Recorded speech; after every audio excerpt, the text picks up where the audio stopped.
તો મિત્રો સ્વાગત છે તમારું આપના વિડીયોમાં। તો આજનો વિડીયો રહેવાનો છે પોળો ફોરેસ્ટ વિશે। તો અહીંયા આવવાનો કેટલો ખર્ચો થાય, ક્યાંથી અવાય, ખાવાની શું પ્રાઇસ હોય છે, રહેવાની શું સગવડ છે, દરેક માહિતી આપશું। તો વિડીયોમાં બન્યા રહેજો। હેલો મિત્રો, તો આજનો વિડીયો આપણે પોલો ફોરેસ્ટ પર રહેવાનો છે। તો વિડીયો આખો જોજો અને વિડીયો ગમે તો સબસ્ક્રાઈબવાળા બટન પર ટચ કરી દેજો અને આ વિડીયો તમારા મિત્રો સુધી વધુમાં વધુ શેર કરવાનું ના ભૂલતા। હવે મિત્રો આપણે વાત કરીએ તો આ જગ્યા ક્યાં આવેલી છે, તો સાબરકાંઠા જિલ્લાના વિજયનગર તાલુકામાં આવેલી છે અને આ જગ્યા અમદાવાદથી 150 કિલોમીટર જેટલી દૂર આવેલી છે। અને બીજી એક વાત કે જો તમારે અહીંયા પહોંચવું હોય તો સૌથી પહેલાં અમદાવાદથી તમારે હિંમતનગર આવવાનું રહેશે, જે સાબરકાંઠા જિલ્લાનું મેઇન ટાઉન છે। પછી હિંમતનગરથી ઈડર અને ઈડરથી તમે વિજયનગરવાળો રસ્તો પકડી લેશો તો તમને વિજયનગરથી 10 કિલોમીટર પહેલાં જ પોળો ફોરેસ્ટ જોવા મળી જશે, જે અભાપુર ગામ પછી જ આવેલું છે।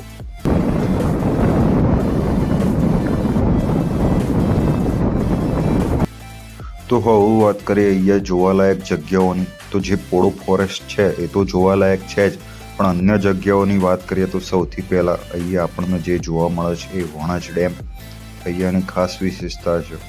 પછી બીજી વાત કરીએ તો જંગલમાંથી નીકળતી જે હરણાવ નદી છે એ।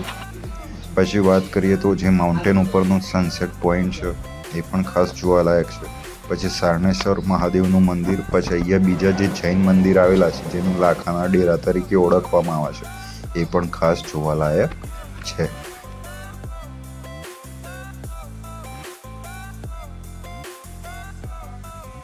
તો મિત્રો ચલો હવે પોળો ફોરેસ્ટ વિશે શરૂઆત કરીએ। તો અહીંયા જે અભાપુર ગામ છે ત્યાંથી જ પોળો ફોરેસ્ટની શરૂઆત થઈ જાય છે અને જો તમે ફોર વ્હીલ લઈને આવવા માગતા હોય તો શનિ રવિના દિવસે તમને અંદર લઈ જવા મળશે નહીં, એટલે તમારા સાઈડમાં અહીંયા જે પાર્કિંગની સુવિધા છે ત્યાં જ પાર્ક કરવી પડશે। ટુ વ્હીલર હશે તો તમે અંદર લઈ જઈ શકશો અને જો તમારે અંદર જવું હોય પછી આ રિક્ષાઓ છે એ તમારે કરીને પછી અંદર ફરવા જવું પડશે। અને પહેલાં જ સ્થળની વાત કરીએ તો અહીંયા જે આ બ્લેક ગેટ દેખાય છે ત્યાં જ સારણેશ્વર મહાદેવનું અંદર મંદિર આવેલું છે, તો એ સૌથી પહેલાં વિઝિટ કરી લેવું। અહીંયાથી તમે અંદર જઈ શકશો, સામે તમને આ સારણેશ્વર મહાદેવનું મંદિર દેખાઈ જશે। તો અહીંયા શિવજી એટલે કે શંકર ભગવાનનું સરસ મજાનું મંદિર આવેલું છે, જે તમે અહીંયા જોઈ શકો છો।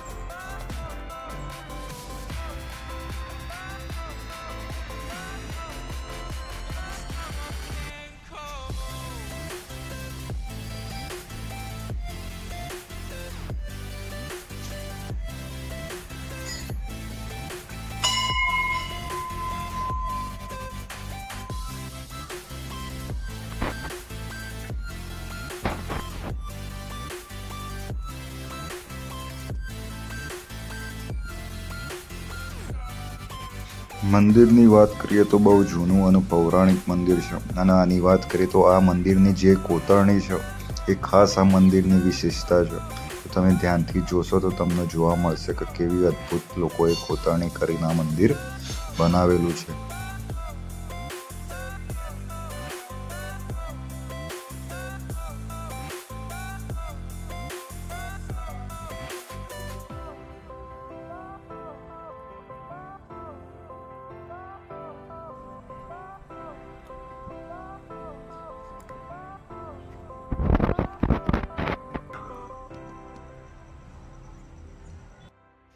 તો ભાઈ હવે તમે સારણેશ્વર મહાદેવ મંદિરના દર્શન કરી દીધા હોય તો પોળો ફોરેસ્ટ તરફ આગળ વધશો તો તમને બે બ્રિજ જોવા મળશે। તેમાંથી સૌથી પહેલો બ્રિજ આ રહ્યો, તો અહીંયાથી પણ તમને અદ્ભુત નજારો જોવા મળી જશે। તમારે અહીંયા ફોટોગ્રાફી કરવી હોય તો પણ કરી શકશો અને થોડાક આગળ વધશો અહીંયાથી તો તમને બીજો બ્રિજ પણ જોવા મળી જશે, ત્યાંથી પણ અદ્ભુત નજારો તમે જોઈ શકશો।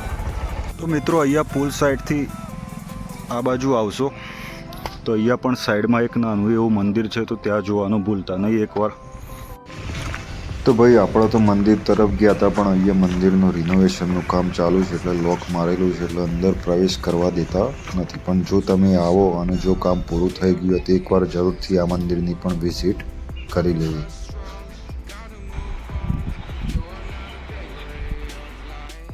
તો મિત્રો આ રહ્યો બીજો પુલ, તો અહીંયાથી પણ તમને અદ્ભુત નજારો જોવા મળી જશે। જે તમે જાતે જ જોઈ શકો છો. સામે રહ્યો ચેક ડેમ. અને બીજી વાત કરીએ તો અહીંયાથી જે માઉન્ટેન પર્વતનો જે વ્યૂ છે એ પણ અદ્ભુત છે. તો અહીંયા તમારે ફોટોગ્રાફી કરવી હોય તો કરી શકશો. અને બીજી વાત કહીએ જે સામેની બાજુ છે ત્યાં વર્ષમાં 1-2 વાર લોકો મૃત્યુ પામી જાય છે. તો અહીંયા ખાસ મહેરબાની કરીને નાવા ના પડવું. તો તમે 2 પુલ ક્રોસ કરીને આગળ વધશો તો તમે જૈન મંદિર તરફ જશો. જૈન મંદિર પહેલાં તમને અહીંયા પોળો કેમ્પ સાઇટ જોવા મળી જશે. જો તમારે રહેવું હોય તો અહીંયા રોકાઈ શકો છો. જૈન મંદિર પહેલાં તમને અહીંયા જમવા માટેના સ્ટોલ મળી જશે. તો અહીંયા મેગી, પરોઠા બધું જ મળે છે. સોડા બોડા તો અહીંયા તમે ટ્રાય કરી શકો છો. મેગી તમને 50 રૂપિયા પ્લેટ અહીંયા મળી જશે. પરોઠાની પ્રાઇસ પણ 50 રૂપિયા પ્લેટ છે. 50 થી 150 રૂપિયામાં તમે અહીંયા જમી શકશો. પછી અહીંયા નાનું એક ચેક ડેમ જેવું છે તે ક્રોસ કરશો તો આગળ તમને જૈન મંદિર જોવા મળી જશે. અને અહીંયા થોડીક એક્ટિવિટી પણ આવેલી છે, જેમ કે અહીંયા બંદૂકથી ફુગ્ગા ફોડવાનું, પછી હોર્સ રાઇડિંગ જેવી 1-2 એક્ટિવિટી પણ અહીંયા આવેલી છે. ભાઈ શું ભાવ? 50. કેટલા કલાક? 100 મીટર.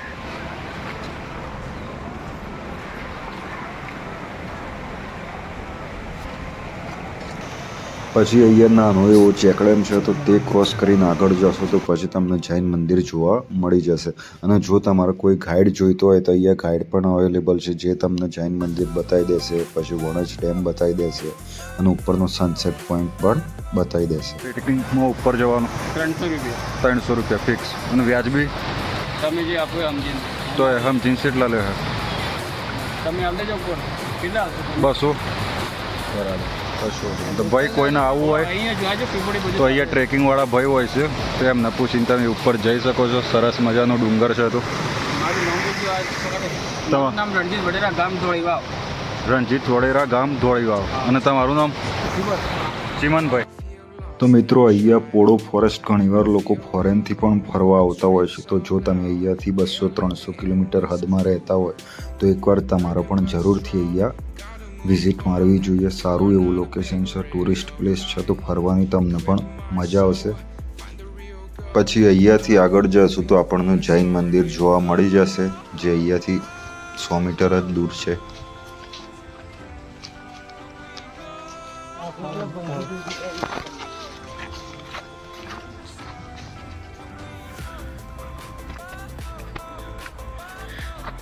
તો અહીંયાથી તમે પેલા જૈન મંદિરે જઈ શકશો.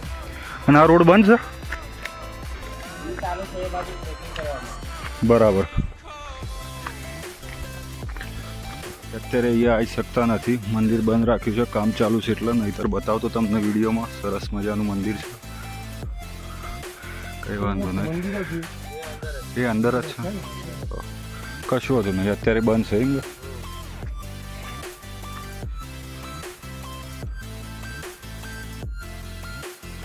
તો અહીંયા સાઈડમાંથી આવવું પડશે, કારણ કે આ જે લાલ ગેટ છે ત્યાં લોક મારેલું છે એટલે.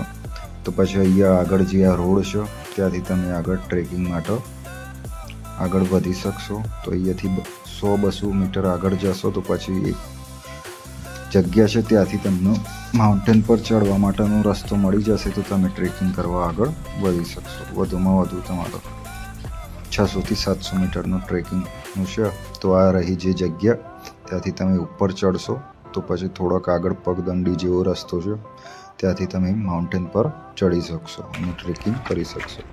મારી તો એક જ સલાહ છે મિત્રો, જો તમે અહીંયા ફરવા માટે યા 1 ડે પિકનિક માટે આવતા હોય અને જો ચોમાસાની સિઝન હોય તો ખાસ કરીને તમે શૂઝ પહેરીને આવવાનું રાખજો, ચપ્પલ પહેરવાનું ટાળજો, તો કંઈ મોટી હાનિ ના સર્જાય એના માટે.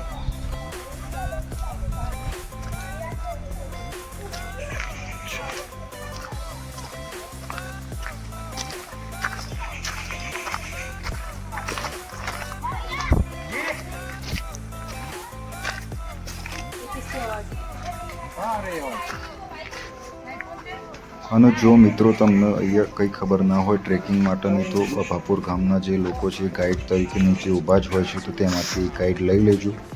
તો 200-300 રૂપિયામાં તમને પૂરો રસ્તો બતાવી દેશે. પછી અહીંયાની જે વિશેષતા છે, બીજા અન્ય લોકેશન છે તે પણ બતાવી દેશે. તો તમે સારી રીતે બધા સ્થળનું એન્જોય કરી શકશો. અને બીજી વાત કરીએ કે જો તમને ભીડ વધારે ના પસંદ હોય તો તમે સોમથી શુક્ર આવવાનું રાખજો, તો અહીંયા ઓછામાં ઓછી પબ્લિક જોવા મળશે. અને જો તમને ભીડ પસંદ હોય, લોકો વધારે હોય તેવી જગ્યા પસંદ હોય તો તમે શનિ રવિ પણ અહીંયા આવી શકો છો, તો વધુમાં વધુ પબ્લિક તમને અહીંયા જોવા મળી જશે. અને જો તમે સોમથી શુક્રમાં આવો તો પણ અહીંયા એકલા આવવાનું ટાળજો. તમે જો 3, 4, 5 જણાનું ગ્રુપ હોય તો જ ઉપર આવજો, કારણ કે અહીંયા હમણાં જ વસ્તી ગણતરી થઈ હતી તો તેમાં આપણને ધ્યાનમાં આવ્યું છે 15થી 20 દીપડા અને કેટલાક રીંછ પણ આ જંગલમાં જોવા મળે છે.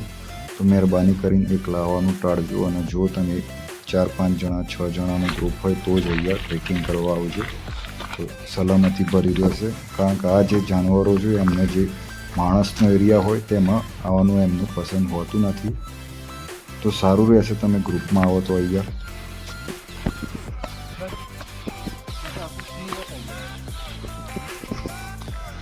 તો હવે આપણે આટલું ચડીને ઉપર આવી ગયા છીએ, તો તમે ઉપરનો નજારો જોઈ શકો છો, કેટલો સરસ મજાનો દેખાય છે, કેટલું અદ્ભુત છે. તો તમને ઉપર આવશો તો આ રીતનું બધું જોવા મળશે.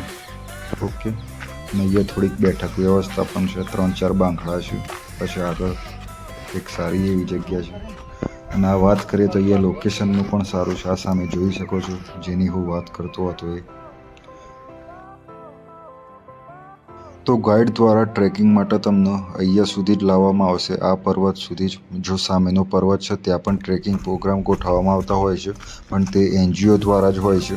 જો તમે 3-4 જણાનું ગ્રુપ હોય તો અહીંયા આપણે બહુ થઈ ગયું, વધારે ઊંચે જવાની જરૂર નથી. અહીંયાથી પણ તમે સારા એવા લોકેશન સીન તમને જોવા મળી જશે.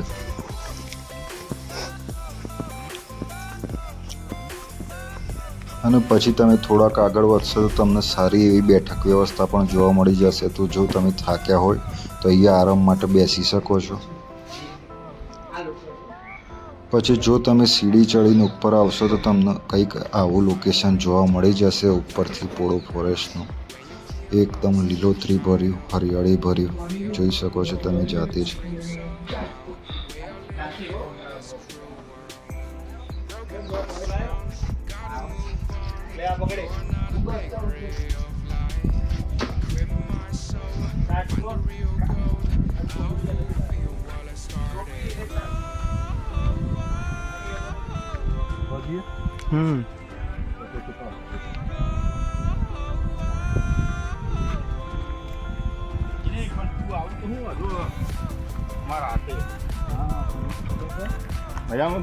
મજામાં ના ના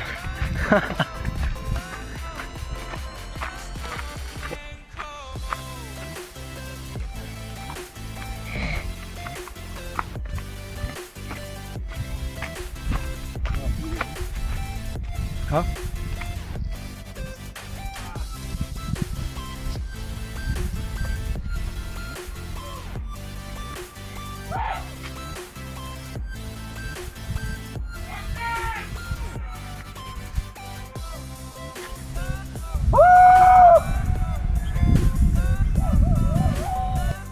તો ઉપરથી તમને કંઈક એવો જ નજારો જોવા મળશે. હવે આપણે નીચે ઉતરીને વણજ ડેમ તરફ આગળ વધીએ.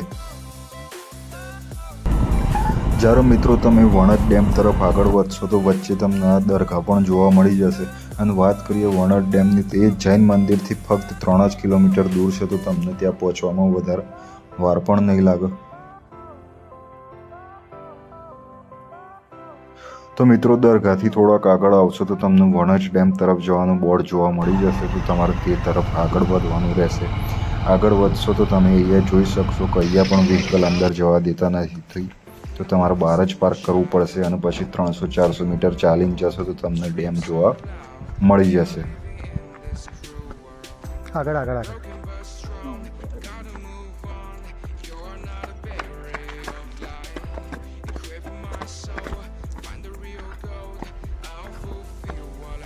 તો પછી તમે સીડી ચડી જશો તો પછી તમને ડેમ જોવા મળી જશે. તમે જોઈ શકો છો આ ડેમ રહ્યો, અને અહીંયાનો જે નજારો છે એ પણ અદ્ભુત છે.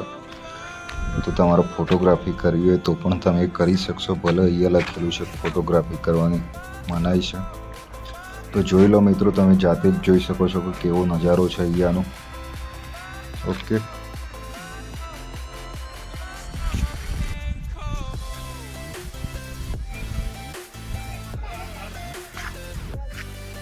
તો મિત્રો, પોળોની અંદર જોવાલાયક જગ્યાઓની વાત કરીએ તો જે મેં તમને વિડીયોમાં બતાવી દીધી છે. અને જો તમને વિડીયો ગમ્યો હોય તો લાઈક કરી દેજો, ચેનલને સબસ્ક્રાઈબ કરી દેજો અને વિડીયો વધુમાં વધુ તમારા મિત્રો સુધી શેર કરજો. અને આ જે જગ્યાની વાત કરીએ તો આ પણ વણાટ ડેમ જ છે, પણ અલગ અલગ જગ્યાએથી કેપ્ચર કરેલો છે. તો તમે જોઈ શકો છો કેટલું સરસ મજાનું લાગે છે. અને વિડીયો વધુમાં વધુ શેર કરવાનું ના ભૂલતા અને ચેનલને એકવાર જરૂરથી સબસ્ક્રાઈબ કરી દેજો.